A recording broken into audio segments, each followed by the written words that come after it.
What is up, everybody? It is Jonathan back with more how-tos. Get around iRacing tracks in NASCAR. This weekend, the trucks go to IRP, or Lucas Oil Raceway. It's going to be a night event here, so let's get into how to get around this track and show you some just key basics of this track. Remember, I am not the best iRacer out here. I'm not a Eco Series driver or anything like that, but I'm just trying to give you the basics if you're learning how to drive these things. So the first thing I'm going to teach you right now is how loose this truck will be at IRP. I didn't even turn the wheel. I got on the throttle and it just wanted to spin out. So that is easily the worst thing you're gonna find out pretty fast here. Now every year or every season roughly, they do update setups. So from what I remember, I did do this right. Yeah, I did this race last year one time at least. It wasn't as loose as it was. So they definitely had to loosen up the truck. I think a lot of people complain how tight it was.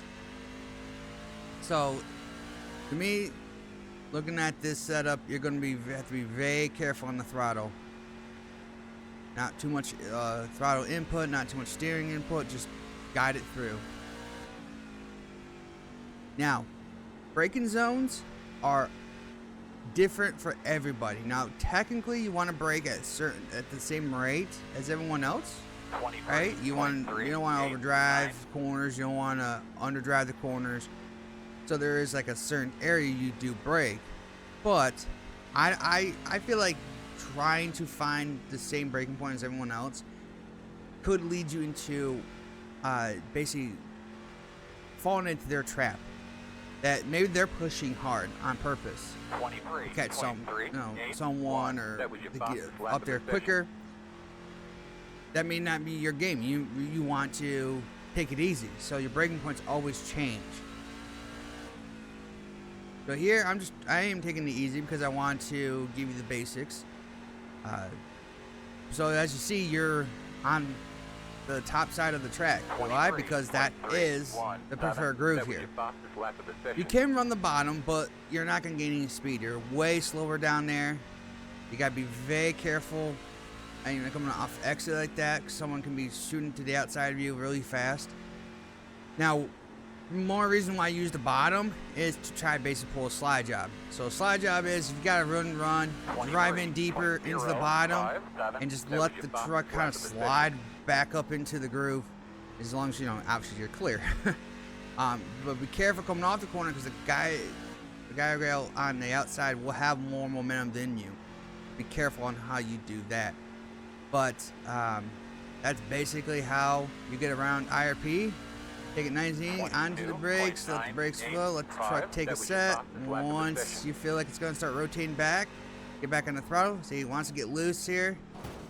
That's going to be your main issue, is loose off of the turns. And you got to be careful as well, trying to, like what I was trying to do is trying to correct it. One, you get into the wall, and two, the guy behind you could rear on your bumper and just spin you out. So you got to be very careful on how to run the top, because they're going to be edged out. Now remember, this is a short track, so you're going to see a lot of caution, so be prepared for iPacing more than iRacing. It's just how it works at short tracks like this. So yeah, that is how you get around basically IRP. Careful of some danger zones here, and we'll go on to Indianapolis road course for the Xfinity and Cup Series. Okay, so here at Indianapolis Motor Speedway, the road course side. Now, big disclaimer here: I am nowhere near good getting around road courses. But the reason why I'm doing this is to, again, give you basics, but also key things that I have issues with when doing road courses, and just kind of give you an understanding. Now here, after about 5 to 6 laps, the tires are absolutely junk. They will completely overheat and just you'll be slipping and sliding for the whole race. So don't think you're going to be, if you're especially new to road course racing, and especially with stock cars, don't try to think you're going to be a hero and trying to make up difference in the braking zones, because the cars will not handle it.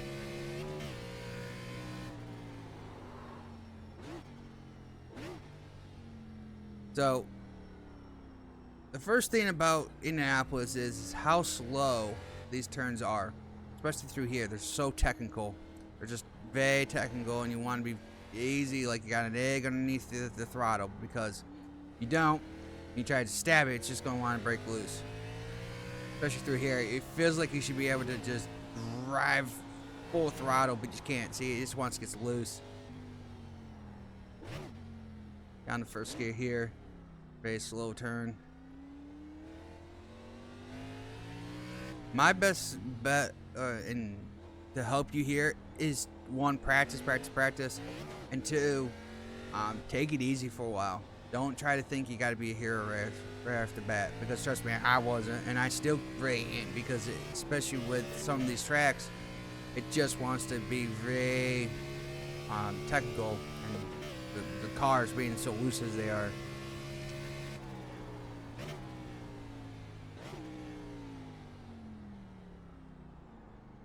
Now, some people may go to first gear here. I choose second just because, again, for the wheel spin. You know, the more professional guys, they can probably handle the wheel spin a lot better than others.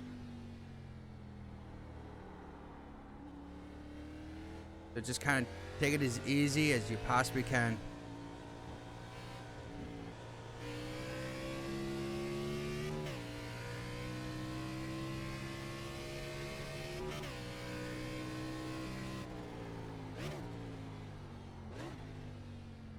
Is right here, you can probably go to first gear here. But again, it could be going to second gear anyways. And so right now, see, the rear end wanted to slide. As soon as I put the brake, too much brake into it, the rear end came around. Now you can, in fixed races, you can just brake bias. I'd say this. Yeah, you maybe want to put a little more to the front, just so you don't get wheel hop. But you gotta be careful of doing it too much, or you risk sliding your fronts way too much as well. So there is a fine balance in that. Steering ratio, you know, I never really noticed a difference between anything really. Here, I mean, some people might put a 14:1 just so that maybe they have to do more of the work versus the tires, but I really have seen a difference personally myself. 1 minute 41.347.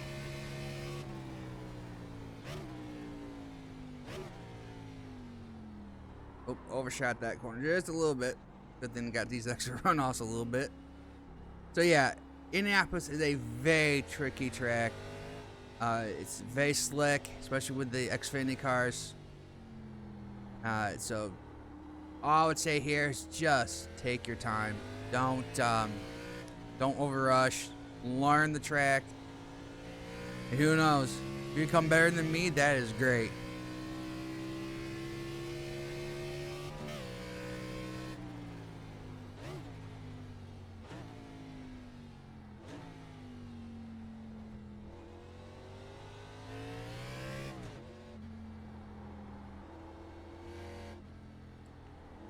Just taking it nice and easy through here.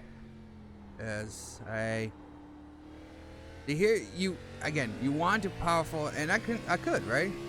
I can get to third, but you see how much it wants to spin out, just trying to keep wide open. It's just not worth it. And then you're offset, trying to hold on to it while you're going to the next one. You're really trying to play with that throttle. It's just about throttle management.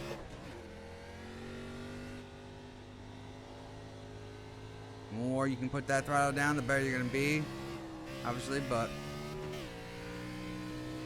not always as easy. 1 minute 40.7. I'm picking up speed. Slowly but surely, I'm picking up speed because I'm starting to get more comfortable with. Oh, and that right there, I wheeled hop, and there it goes, around it goes. I didn't match my RPMs right. But guys, that's basically the basics getting around Indianapolis for the Xfinity car. Now let's do the Cup Series, which is, even though it's the same track, two completely different vehicles. Alrighty, so here we go in the, oh boy, the next gen cars here. So, don't worry about the speed limit. It's on testing, but you know, always obey the speeds. So, you thought the Xfinity car, as I said, was bad. Wait until you do this car. This car, though, in real life, brakes better, turns, steers better, does everything better in a sense on a road course. iRacing has not necessarily perfected that as much as they should have. So, let's get up to speed here on the back straightaway. They're basically braking at the same point as the Xfinity car right now until the temperatures come up. I'm telling you right now, you gotta be very, very careful with this next gen car. Though it does have a lot more brakes, see, like it doesn't even want to turn there.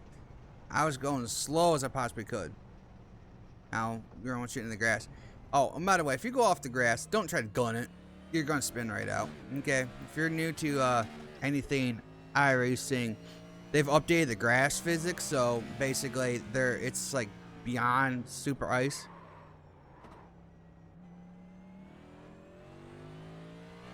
So, I mean, first gear still through here, even in this car. Again, you gotta take it slow. This car does not like to turn. It's got so many, I would call iRacing issues. Okay, in real life it does okay. Actually, too good. That's why we're having issues. Why we're not seeing any good racing on these tracks. Oh, sorry about that. I don't know why they did that. And because that made me miss my braking zone, thank you, freaking iRacing, for that. And I don't think I can go through here. Don't worry about it, buddy. Focus I'm gonna go through here. I'm gonna knock some cones down. See if I can go through here. A little rough, but yeah. I'll do a Ross Chastain move that was done. Was it last year? Yeah, last year. So it wasn't legal. That was actually pretty cool how I did it. But anyways, let's try that again. Hopefully iRacing not trying to mess up. Alright, down the back straight again, just trying to, you gotta keep speed in, as much speed down here, but man, again, you don't overshoot. And you can go down to first gear as well again. Again, some people will say second, some people will say first. Again, it's a preference, your driving skills, and what you can and can't do. That's basically what road courses is. Everyone's got a different skill set on road courses, so don't think when you go in there, oh, I'm gonna be dead last anyways and never gonna get to the big guys. That's not true. Eventually, you could get better. It's just it takes some time. A lot of these guys who do this are just good, and a lot of people, believe it or not, will come from a like the racing IMSA background and stuff, and try to come over here, and they say they totally suck because it's different feel. Don't think you're gonna never get better, because you can. It's just it takes some time and practice. 2, 5, 4.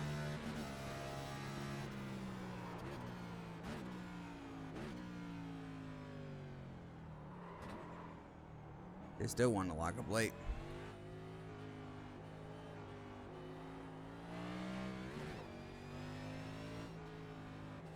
So, yep, through here, just kind of play with the throttle is all you can do. Keep it tight, let it arc out. Through here, want to stay as close to that. Careful hitting that like that I did, because that can easily throw that car. I mean, you got lucky, but could easily throw the car the other direction and spin you out.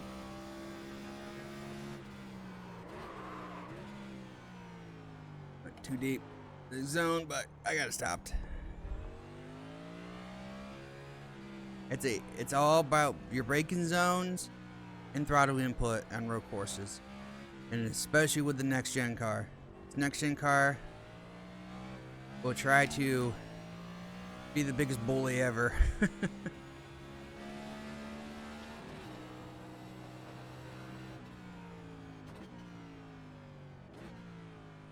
And at first, wrap tight around this turn because it's very tight turn. You want to kind of come out wide, and so you're arced enough to this turn around the curbs there, rumble strips, or what you want to call them. 1 minute 39. Yeah, I'm starting to pick up the speed. I feel comfortable with the car now. 5th gear. You can hang 4th, maybe just be on the safe side, shift to 5th. But you might hang 4th a little bit, not use 5th. So again, just you want to be nice and easy through here. Keep wrapping that as best you can. You want to be as, I'm not even close to that. You want to be even closer than that. Again, this area is very technical. Should be a lot faster than I'm going, but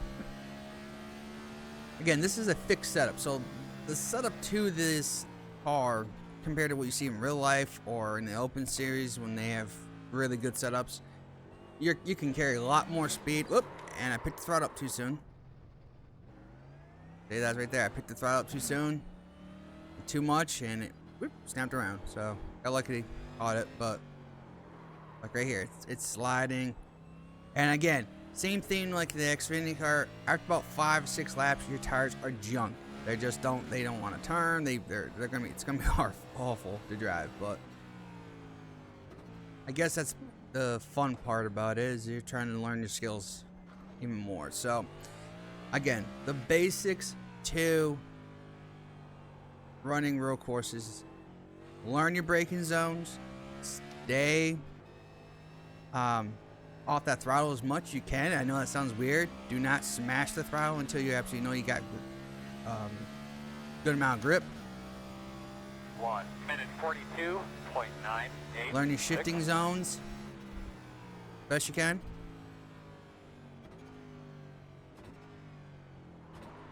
Again, my car just doesn't want to shift, or doesn't want to brake as easy.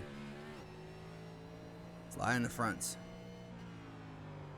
I can't help you in a sense of brake bias, and this because it's so different compared to an Xfinity car and a truck.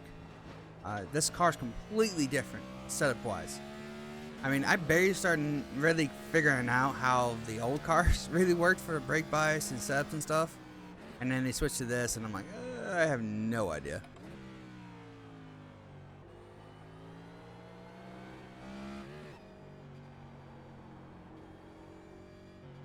It's just kind of, see how that flows. Once you get a good rhythm, overshot, not bad, too bad.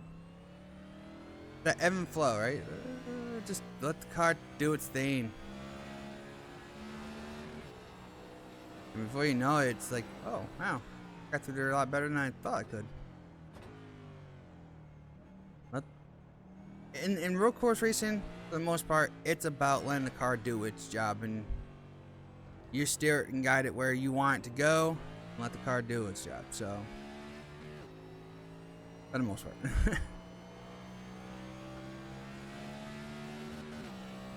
There's people by 10 seconds faster than me right now, but that's okay. 1 minute 40.013. So, that's basically how you get around the Indianapolis road course. Hopefully next year we don't have to worry about doing this. Then they're going back to the oval, which gives you so much more issues. Well, any more issues. I think actually would be a little bit better to drive. So, anyways, guys, that would do it for this one. If you did like this video, make sure to like button if you're new to this channel and want to see more of these videos. Consider subscribing. Thanks for watching. Hope to see you in the next one.